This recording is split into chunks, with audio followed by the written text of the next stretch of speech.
Doubt is built into the scientific method. In science, we're never 100% sure of anything. You might be 99.9999999 with many nines percent certain of something, but it's never 100% in science. We might, for practical purposes, treat things as 100% certain, but technically, you're not 100% certain of anything. For example, am I certain I'm sitting in this chair?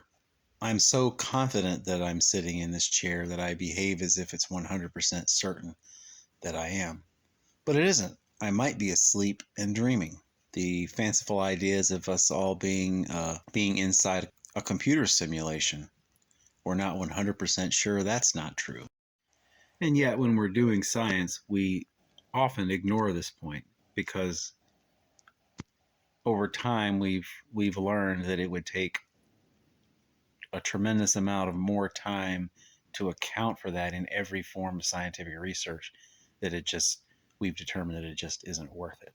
But that doesn't mean it's not technically true. What if I see something happen and 5,000 people see the exact same thing and we all agree that thing happened? Are we then 100% sure? No, we can't be. We can never be, because we can never know that we can trust our own senses and our own thinking. Not 100%. It's possible they all hallucinated. You say, yeah, right.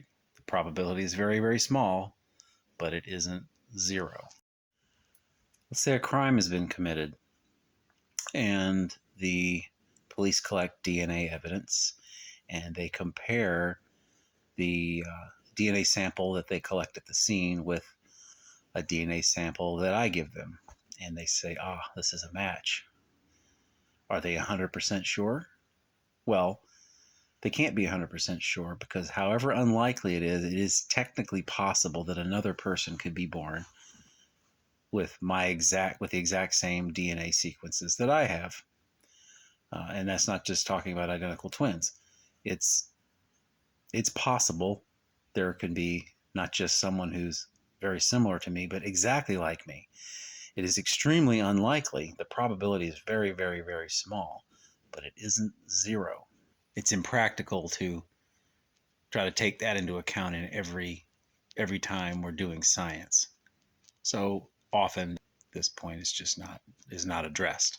Science can be done at different levels of rigor.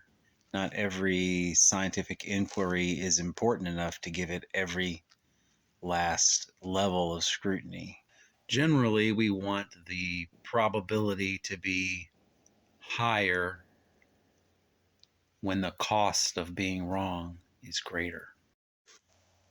So in a baseball game, the batter comes to the plate.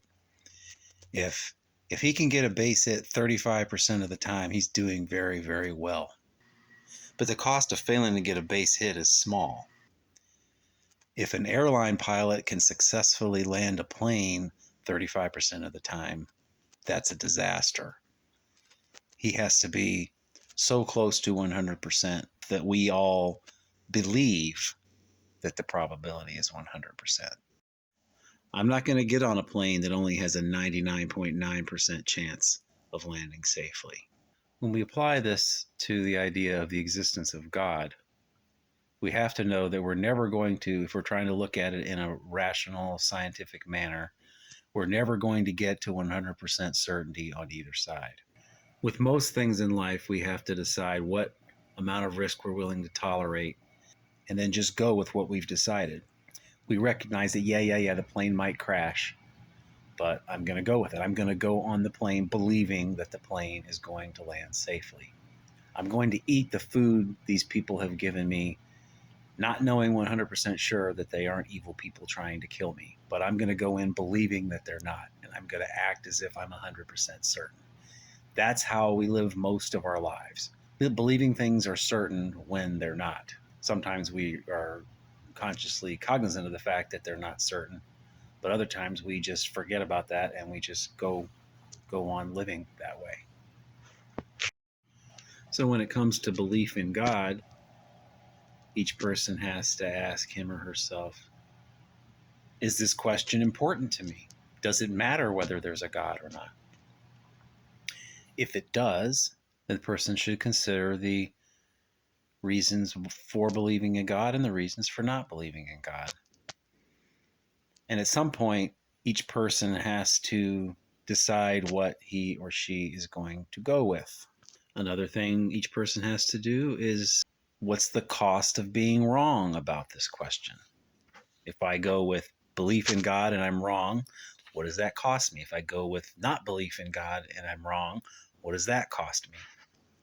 The rest of this video is going to be from the perspective of a believer, a Christian. If you're a Christian, you might be thinking, well, doesn't God want 100% certainty?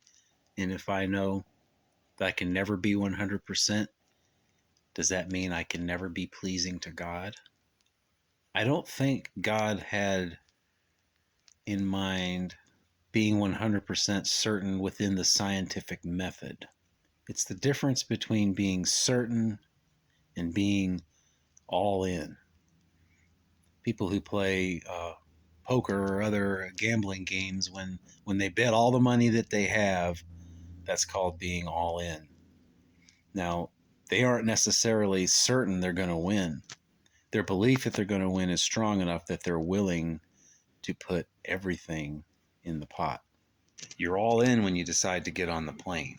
And I think that's what God wants from us. He's not looking for 100% certainty. As we've said, scientifically, you can't have 100% certainty. He's looking for you to be all in.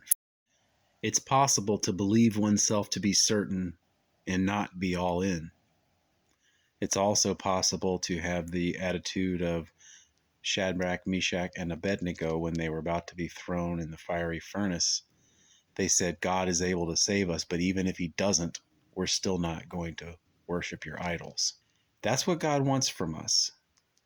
Being all in for him, living as if we're certain, even though we know in our scientific world we can never be certain of anything.